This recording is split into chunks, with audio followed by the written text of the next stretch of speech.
Hello, I'm Jamie Klomp, live and in color, and this is Working with People.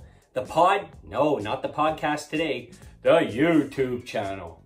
Got this great idea. It's the new millennium. All my kids do is watch YouTube videos. Some of these guys who pop out these YouTube videos are multi-millionaires. Need to get on that list, but we're not there yet. This is a business video, sustainable, building one block at a time. But welcome to Working with People. Now I get it. You can tolerate the voice, you're okay with the bad jokes, but now it's the hair, or the lack of, you have to deal with. Now listen, I've been working with the makeup people. They buffered, but they're not miracle workers. So we did what we could. So if there's a little bit of shine, not even 2019 technology can fix that yet. But we're on to episode 4, union and management. Can we all get along? Or does it always have to be a big disaster? Conflict and chaos in the workplace. Right now, I want to tell you about 2 situations that will make you say, I'm glad I'm not an HR person. Number 1, working for this company, we had a summer student program. You're familiar with that. Summer students come on in. They're mostly daughters or sons or nephews of the employees that work there and earn some good money to go back to college or university after the school year is over. It's great. They're wonderful jobs. Get to cut the grass outside, get to work on some pretty cool things inside. Anyways, they're pretty good jobs and they usually pay really well. We had a summer student come in and was giving his supervisor a lot of attitude, so we had to let him go, unfortunately. Now, this summer student went and told his father, who was pretty big burly guy, that he had been just let go. And he said, well, son, who let you go? And he said, Jamie Klomp, the HR guy. And the guy goes, oh, the bald HR guy? I don't know why it always comes to that, but yes, the bald HR guy. And the employee, the big burly guy, came storming into my office and he knocked on my door. I went to go open it up. Before I could explain anything, woof! He went to take a swing at me and I ducked back. I'm sort of doing the Matrix thing here right now. And I just missed the swing. Now, lucky working for this organization, there was security there. But that's a situation where I didn't even get to explain what had happened, even though it was the summer student's fault. Here's number 2. Working for a company and we had to hire a whole bunch of people. We're talking 50, 60 people within a couple weeks. Brought in some people. Now, I was living in a city that's about 110,000 people, and you're bound to know someone. You're bound to know someone. So I hired a few people that I knew. They weren't close friends, but they're acquaintances from high school. Guy comes in, he works for a couple weeks, he has a great job.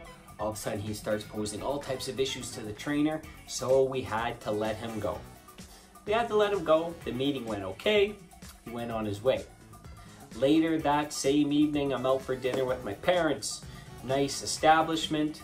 We're having a nice family meal. And I walk into this restaurant and I see the fellow that we had just terminated. He's at the side table with a bunch of his friends and he goes, Jamie Klomp, you're a... Exactly. He was not too kind to me that day. Deliver the message, sometimes get the hate. So, do you want to be in HR? Think about those 2 things before you move forward. I've been on both sides of the coin. As a union member, and as a management representative. So I've heard all the stereotypes. If you're working for the company, you may have heard these things. Unions are absolutely useless. They just protect the weak. They only want to take care of the guy who hasn't showed up to work for 3.5 weeks because he says he has a headache, but really he's on a fishing trip.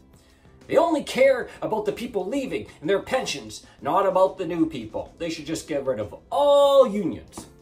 Fair enough. I've also heard it from the union side. Well, management, without unions, management would just take advantage of their employees. They wouldn't care about safety. They would underpay us and they would overwork us. You need someone here to be the voice to take down the bully that's the company. So there are 3 people primarily here who can have a big influence, whether the relationship in a unionized environment is successful or not. Let's talk about the management first. Here's some tricks for management. Know the collective agreement. Sure, you can have your own personal wishes or perceptions of what should be in and out of the collective agreement, but the collective agreement is what it is. It's a contract for a defined time frame. between you and your employees, so you should understand it and exercise it properly. You can't bend the rules for your own personal needs. And if you do, then you're gonna have to have a discussion with union management. Hey, I have a great idea. Let's talk about grievances. Grievances are a lot of fun, right? Cha-ching. No, and often they're avoidable. Organizations I worked for, the union steward would pick up the phone and say, hey, HR guy. Well, they would call me Jamie, but it's funnier to say HR guy. The supervisor's just neglecting the collective agreement and making the employees do something that they shouldn't be doing. Let's get this solved before it's a grievance. You know what I do? Nah, I go on lunch, worry about it tomorrow. No, I don't do that. What I do is I call the supervisor right away, get an understanding what's happening. Find an alternate solution. We don't avoid the problem, because if you avoid the problem, then there's going to be a grievance. And a grievance, once again, can turn into an arbitration, which can turn into very costly. So it's best to avoid it. And this is when it comes down to having a good relationship and good communication with union and management. They have to talk. It doesn't mean that they have to agree. They have to talk and come to an understanding. Sometimes it's good to bring fresh blood or new ideas into the perspective. I want to tell you one time where this worked amazingly. I worked for this company where absenteeism was terrible. I mean, absolutely horrible. People just called in because, it was an easy thing to do. Even though these employees were losing hundreds of dollars per day, they would just call in. Well, I guess one thing management can do is slap disciplines here and there on the employees. You're late, eventually we'll just fire you. So the union and the company, they got together. And someone from the union had a great idea. Hey, why don't we talk to these employees? Why don't we find out what's happening and try to find a solution? We thought, talk to people about their feelings and what's going on? That sounds kind of odd. No, we never said that. What we said is, it sounds like a great idea. Let's work it in. So we built this program where if you miss some shifts at work, we bring you in and we chat with you, with your union representative. What are the barriers preventing you from coming to work? Sometimes it's childcare issues. Sometimes you've had a rough month and you're struggling with mental health. Sometimes you're having problems at home. Other times you're just not feeling well. Believe it or not, people get sick. Sometimes people get sick once a year. Sometimes people get sick 15 times a year. It happens. Not every person's the same. So we talked to people, and the company was able to put in place some realistic solutions. So for example, with childcare issues, they helped them find daycares that were opened at the time that the employee had to be at work. Solution. Sometimes it was a mental health issue with themselves or a family member. We reintroduced them to the EAP program, Employee Assistance Program, which provided professional counseling to that employee, their family member, for the needs to help them move forward in a positive manner. They didn't just go back to the traditional rule. The employee's bad, the employee gets slapped. Well, he doesn't get slapped. He gets slapped with a piece of paper. So hold on, no negative comments. How about finding a way to reward your employees? Here's a simple one. Hey, great job that you did today. Appreciate all the work that you're doing. Here's something I want you to think about if you're an employee in a unionized environment and you're a union member. You have a voice. Do you vote? I vote. We have a federal election coming up. Who are you voting for? Trudeau? Why you? Never mind. We won't go there. Because if you don't speak up, then how can you influence any change? Well, here's some advice. Things are never going to change if you talk about it around the lunchroom table. I've been complaining about my Buffalo Bills around a lunchroom table for many years. It hasn't worked. Here's the thing. You have a voice. Go and make a change. Some of the best union executives that I ever worked with are those who are able to speak their mind clearly, precisely. Sometimes it's with some yelling and screaming, but then they can move on from it. They can move on from it because there was a solution. Sometimes it works in their favor, and sometimes it doesn't. But they don't harbor the negativities of the past. They all have the same goal in mind. Be successful, because if the company is not successful, it's no longer around. Hence, it has a major effect on the employees that are working for them on a daily basis. They're looking out for health and safety of the employees. This is where I've seen the most positive measures. I was working for one company, and the company had their safety plan in place, and they went into production, and the union steward immediately spotted something that was going to put the employees' their health and safety at risk and stopped it immediately. The supervisor at the time was furious because it was going to cost the company hundreds of thousands of dollars. But he seen something that day and he reacted very quickly because the cost of losing life is obviously much more valuable than the cost of losing a few hours of production. One time we were meeting with an employee and this was going to be his 4th discipline for behavior. And even though the union had to represent that employee's voice and give him the best possible representation moving forward, he met with that employee beforehand and he gave him, I guess what they called there, the talk. The talk was where they could speak bluntly to the employee and explain that, listen, dude, you want your job, you have to show up to work. The company's doing everything they can. The employee came into that meeting, we found a success story because his attitude changed. Sometimes union stewards can speak more frankly with employees than the company can. And it works, and the best ones do. So what if you're a union steward in an organization? How can your behaviors or attitude affect things in a great or wrong turn direction? Well, in many ways. Let's talk about the negatives. Negatives are fun? No. But let's talk about them anyways. So if you come into work and you already have a negative opinion about the company, about the supervisor, if you don't like your own position, that's going to rub off on the people that you're representing.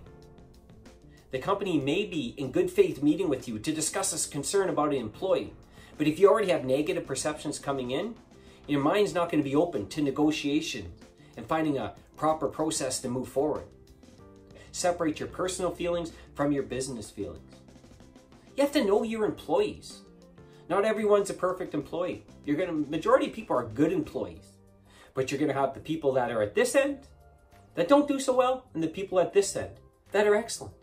When you're representing people at the lower end, expect that if you owned a business and you were dealing with a troubled employee, someone with a wide variety of absenteeism, someone with a poor attitude, you wouldn't want to manage them also.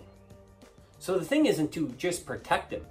It's to sit down with that employee and give them some advice. But sometimes you can't make everyone happy. Remember this one time we had set all types of production records? It was a big shift. Made the company a lot of money. Most importantly, it was done safely. The company was happy, the union was happy, the employees were happy, so the supervisor said, ding, got a great idea. You know what I'm gonna do? Tomorrow afternoon, I'm gonna reward these employees. I'm gonna reward these employees with a pizza lunch. Sound great. Chatted to the union leaders about this. They said, excellent, about time your company did something.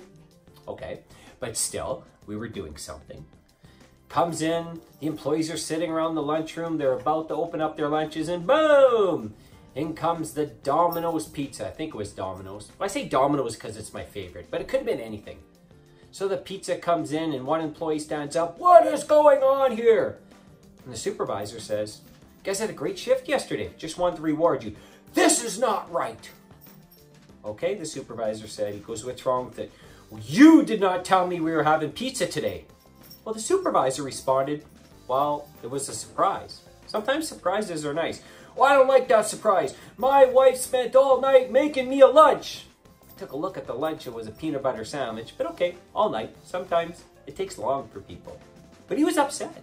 He was really upset. Actually, he stormed out of the room. Sometimes when you are the person who's delivering the message, the feedback can be very dramatic. Started with this new organization. It was a sawmill. And I was working in a new town. I had to commute an hour to work and an hour back. I get it. Poor Jamie. It was a very francophone town. And I was English only. So that was one. It was very difficult for them to accept me. Number two, I'm the new guy. I haven't earned anything there. I haven't earned their respect. 2 days into the job, the general manager wants to announce layoffs a couple weeks before Christmas and asked me to deliver the message. I thought I had to run out of there as fast as I could. The first thing I had to do was deliver a negative message. I've already lost those employees. It was very difficult. So what did we learn today? Well, one, I learned that making a YouTube video behind this green screen is an incredibly long and frustrating process. No, actually, it's a lot of fun. Try it at home if you're bored one night. But what else have we learned? Anything? This is tough. I'm just talking to an iPhone right now, so I can't get the feedback. But here's what I think we learned. Whether you're a union steward or someone, a big representative on the company side, inform yourself. Inform yourself about the defining terms which dictate your workplace. Talk to your employees and get to know them. Don't make decisions on impulse or what you think is right. The best thing about working in a unionized environment is that there's many people that you can go through that have the experience and the education of that workplace that can help you make the best decision. Build relationships. Build relationships. Even though relationships will not be perfect all the time, there's something to learn from them every single time. And move forward and try to do better. And understand that people are human. Sometimes people are going to come to work, they're excited, or they're upset, or they're happy, or they're anxious, or a whole bunch of other descriptives that I can't think of right now. But it's just people being people. Try not to hold that to them. Think of their best behaviors and move on from that. You're not more powerful with the one than the collective. Okay, Jamie, you're getting preachy right now. I'm going to stop right there. But I think the biggest thing I want you to know is these old terms that unions are useless or companies are just out looking for a profit. Those terms, if you're defining yourself by them, if you're defining yourself by these terms, then you're never going to move forward positive. So think like Jamie. Positive person. I know you can do it. Are the jokes any good today? I felt that I might have let you down. I'll try and do a lot better next week. But when I see myself in front of the camera and I can hear no one laughing, kind of disturbing. Next week, I'm working on an amazing topic. The topic is being happy at work. It's possible. I'm Jamie Klomp. This has been Working with People. See you next week. Forget it.